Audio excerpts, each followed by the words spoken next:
आज से 6.5 करोड़ साल पहले एक बड़ा एस्टेरॉयड पृथ्वी से टकराया। धूल के बादल ने सूरज को ढक लिया। तापमान गिर गया। पृथ्वी पर रहने वाला 25 किलो से ज़्यादा वजन का हर जीव खत्म हो गया। डायनासोर्स का काल खत्म हो गया। डायनासोर्स का अंत हो गया। अब एक नई प्रजाति के लिए ये सुनहरा अवसर लेकर आया। ये प्रजाति थी मैमल्स की। मैमल्स यानी कि स्तनधारी जीव। इन्होंने खुद को इस महाविनाश से बचा लिया था। अत्यंत गर्मी से बचने के लिए ये ज़मीन के अंदर रहने लगे थे और ज़िंदा रहने के लिए इन्होंने सब कुछ खाना शुरू कर दिया था। इतने बड़े महाप्रलय के गुजरने के बाद धरती फिर से सामान्य हो गई थी। सतह पर फिर से नए पेड़ पौधे उगने लगे थे और धरती पर जो 5% जीव बच गए थे उनमें एडाप्टिव रेडिएशन की प्रक्रिया से बहुत सारी नई नई प्रजातियां जन्म लेने लगी। योसीन इपोक में 5.5 करोड़ साल पहले बंदर जैसी प्रजातियां आईं जिनकी आंखें सर में आगे की तरफ थी। इसी काल में प्राइमेट्स के सिर के अंदर एक महत्वपूर्ण इवोल्यूशन हुआ। इसकी स्पाइनल कॉर्ड को मस्तिष्क से जोड़ने वाला छेद जिसे फर्गमम मैग्नम कहते हैं वह स्कल के पिछले हिस्से से बेस से सेंटर की तरफ शिफ्ट होने लगा। यानी कि अब जो प्रजातियां आईं वह सीधे खड़े होकर चलने में सक्षम थी। आज से 4.7 करोड़ साल पहले धरती के वातावरण में लगातार बदलाव होने शुरू हुए। धरती के टेक्टोनिक प्लेट में हलचल हुई जो धरती के दो बड़े महाद्वीपों को एक दूसरे के पास ले गई। यह वही भूभाग है जहां हम भारतीय आज रहते हैं। ये है इंडिया जो एशिया महाद्वीप की ओर तेजी से बढ़ रहा था। इन दोनों महाद्वीप के आपस में टकराने की वजह से हिमालय जैसी पर्वतमालाएं खड़ी होने लगी। यह वही पर्वतमाला है जिसे आज हम जानते हैं दुनिया की सबसे ऊंची चोटी माउंट एवरेस्ट के नाम से।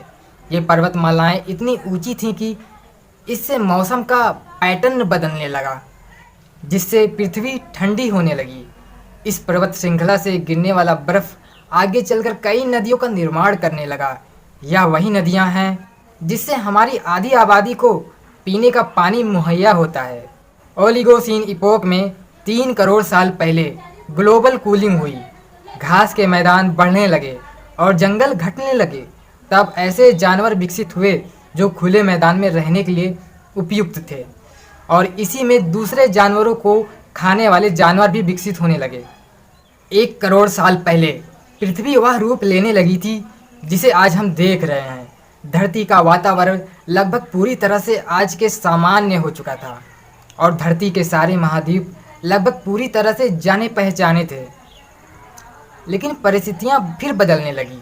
40 लाख साल पहले एक बार फिर धरती के टेक्टोनिक प्लेट में हलचल हुई और अफ्रीका की पूर्वी इलाकों में एक नई पर्वत श्रृंखला का निर्माण हुआ। ये पर्वत श्रृंखला थी ईस्ट अमेरिकन रिफ्ट वैली। इस पर्वत श्रृंखला के उभर जाने से यहाँ के हरे भरे जंगलों में आने वाली मौसमी हवा का मानसून पूरी तरह रुक गया और इस वजह से यहाँ के जंगलों में बारिश आना बंद हो गई। यही इसी जंगल में रहते थे द ग्रेट एप्स। ये हैं हमारे काफ़ी दूर के रिश्तेदार। हमारे ये पूर्वज कहलाते हैं। पैरोलापिथिकस या पैरोला। हमारे परिवार की शुरुआत इसी ग्रेट ऐप से हुई। पैरोला पेड़ों पर रहते थे और फल खाते थे। वजनी होने के कारण ये एक डाल से दूसरे डाल पर नहीं जा सकते थे, इसलिए ये हमेशा झूलते रहते थे। कभी कभी ये अपने 2 पैरों पर भी खड़े हो जाते थे। ये चल सकते थे। आम धारणा के उलट सीधे चलने की क्षमता जमीन पर नहीं बल्कि टहनियों पर विकसित हुई।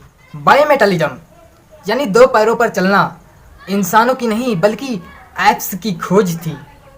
आगे चलकर यह ग्रेट एप्स जलवायु और जगह के अनुसार बदल गए। कुछ चिंपैंजी और गोरिल्ला में विकसित हुए तो कुछ इंसानों में विकसित होने शुरू हुए। वह पूरा अफ्रीका में फैले हुए थे। बारिश के बंद हो जाने से यहाँ के जंगल सूख गए जिसका सबसे ज़्यादा असर इन एप्स पर पड़ा। जंगल सूख जाने से एप्स के लिए खाने की समस्या उत्पन्न होने लगी। और इसलिए अब यह पेड़ों से उतरकर खाने की तलाश में ज़मीन पर अपने कदम रखने लगे। ये हैं एपिपिथिकस रिमेडस। ये हैं हमारे पूर्वज जिन्होंने ज़मीन पर मानव इतिहास का पहला कदम रखा, और आज इन्हीं के कारण हमने चांद पर अपना पहला कदम रखा। इनका दिमाग एक संतरे जितना बड़ा था और इनकी लंबाई 4 फीट तक थी। ये हमारे वंश के सबसे पहले सीधे चलने वाले जीव थे। कई हजार सालों के विकास क्रम के बाद ये 2 पैरों पर चलने लगे। इससे ऊर्जा कम खर्च होती थी और चलते चलते भी खा सकते थे। 2 पैरों पर चलने से अब ये दूर दूर तक खड़े होकर नज़र भी रख सकते थे। समय के साथ साथ विकास की प्रक्रिया चलती रही और हमारे पूर्वज धीरे धीरे विकसित होने लगे। 23 लाख साल पहले हमारे पूर्वजों का दिमाग काफ़ी बड़ा हो गया था। ये थे होमो हेबिलियस, जिन्होंने पहली बार पत्थर को हथियार की तरह इस्तेमाल करना शुरू किया। जैसे ही इस मामूली पत्थर पर एक धारदार किनारा बना, हमारे पूर्वजों के पास एक हथौड़ा आ गया। हमें काटने का हथियार मिल गया, जिससे वह हजारों ऐसे काम कर सकता था जो वह पहले नहीं कर पाता था। पत्थर के इस्तेमाल ने अंगूठे और अंगुलियों को मजबूती दी, जिससे हम और अधिक कुशल तरीके से इसका इस्तेमाल करने में सक्षम हो गए। समय बीतने के साथ ही अब हमारे पूर्वज समूह में अपना शिकार करने लगे थे।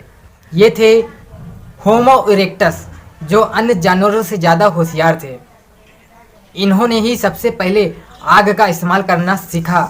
आग की खोज हमारे पूर्वजों के लिए सबसे बड़ी खोज थी। ये उन्हें गर्मी, रोशनी, अंधेरों और जंगली जानवरों से सुरक्षा देते थे, और इसी वजह से अब परिवार भी बनने लगे। इन्होंने आग पर मांस को पकाना सीख लिया था। आग पर खाना पकाने का मतलब था कि मांस को चबाने और पचाने में ऊर्जा का कम खर्च होना, और इसी वजह से यह ऊर्जा अब उनके दिमाग में खर्च होने लगी और इन्हें कैलोरी और ज़्यादा ताकत मिलने लगी, जिससे हमारे पूर्वजों का दिमाग काफ़ी बड़ा हो गया। 2 लाख साल पहले आज के इंसानों ने अपना रूप ले लिया था। लैरिंक्स यानी आवाज़ की नली जो हमारे पूर्वजों में गले के ऊपर थी, वो नीचे आ गई थी। अब हम ज़्यादा जटिल आवाज़ें निकाल सकते थे। हमने बोलना शुरू कर दिया था। पहली बार कोई जानकारी एक से दूसरे इंसानों तक या एक से दूसरी पीढ़ी तक जाने लगी थी। यही वह आखिरी विकास क्रम था जिसके बाद विकसित होकर हम बने, यानी होमो सेपियंस। 1 लाख साल पहले इंसान कहीं भी जा सकता था। हमारे पास फुर्तीले हाथ और प्राचीन हथियार थे। हम बात कर सकते थे, आग को काबू में रख सकते थे। अब हम अपने अफ्रीकन घर को और बड़ा कर सकते थे।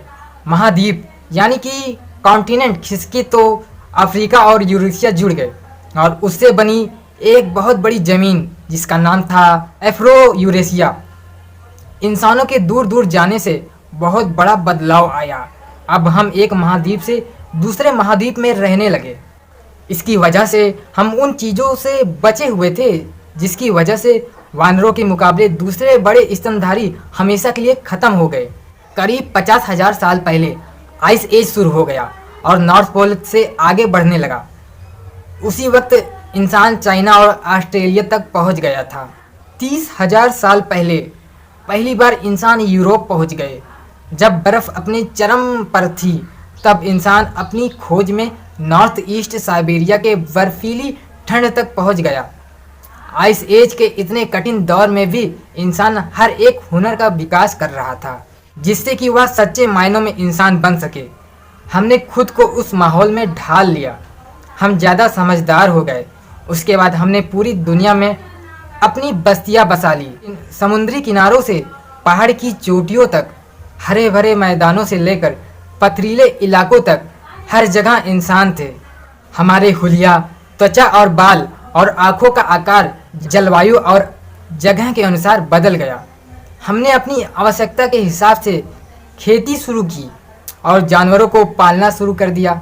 हमने कस्बों और शहरों का निर्माण शुरू किया। उसके बाद हमारी सभ्यता और संस्कृति का जन्म हुआ। हमने विज्ञान और गणित का इस्तेमाल शुरू किया, जिससे हमें भविष्य में जाने के लिए ऊर्जा और तकनीक मिली। यह है हमारा समय। अब हम पूरी तरह विकसित हैं। हमारे जैसा इस धरती पर अब कोई जीव नहीं। आज हम जानते हैं कि हम कौन हैं, कहाँ से आए हैं, लेकिन यह तो बस शुरुआत है। अभी हमारा सफ़र ख़त्म नहीं हुआ है।